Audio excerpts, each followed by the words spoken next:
सोच रहे हो कुछ गलत इनकम टैक्स डिडक्शन क्लेम करने का, तो आप गलत रहा। हमें टैक्स प्लानिंग की जरूरत है, ना कि टैक्स इवेजन की। नमस्ते, मैं सीए नवीन, आपका मित्र।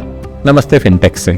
आज हम टैक्स टिप्स में बात करेंगे गलत डिडक्शन और उसको क्लेम करने के नतीजे। इनकम टैक्स एक्ट में government of India income tax act के तहत हमको कुछ डिडक्शन क्लेम करने की परमिशन देती है। ओल्ड स्कीम में, न्यू रिजीम में सच कोई डिडक्शन अवेलेबल नहीं है। ओल्ड स्कीम में जो डिडक्शंस क्लेम किए जाते हैं, अगर वो लेजिटिमेट नहीं है, अथोराइज नहीं है, जेन्युइन नहीं है, ओरिजिनल नहीं है, तो आपको उसके अगेंस्ट पेनल्टी लग सकती है। क्या होते हैं डिडक्शंस?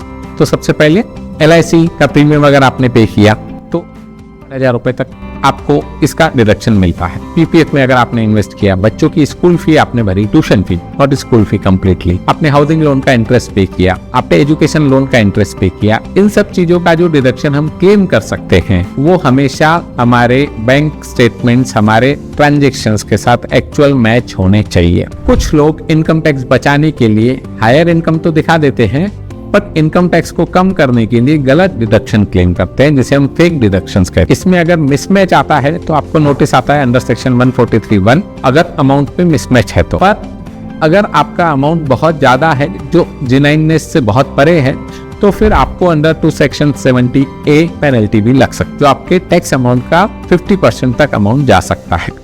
तो टैक्स तो भरना ही है, इंटरेस्ट भी भरना है और पेनल्टी भी लग सकती है। अब आप बोलेंगे कि आप सिर्फ डराने के लिए ये चीज बोल रहे हैं, तो आज जो हमारा इनकम टैक्स डिपार्टमेंट है ये आर्टिफिशियल इंटेलिजेंस से इक्विप्ड है और सभी डिपार्टमेंट्स का डेटा यहाँ पे डेली बेसिस पे रिकंसाइल हो जाता है।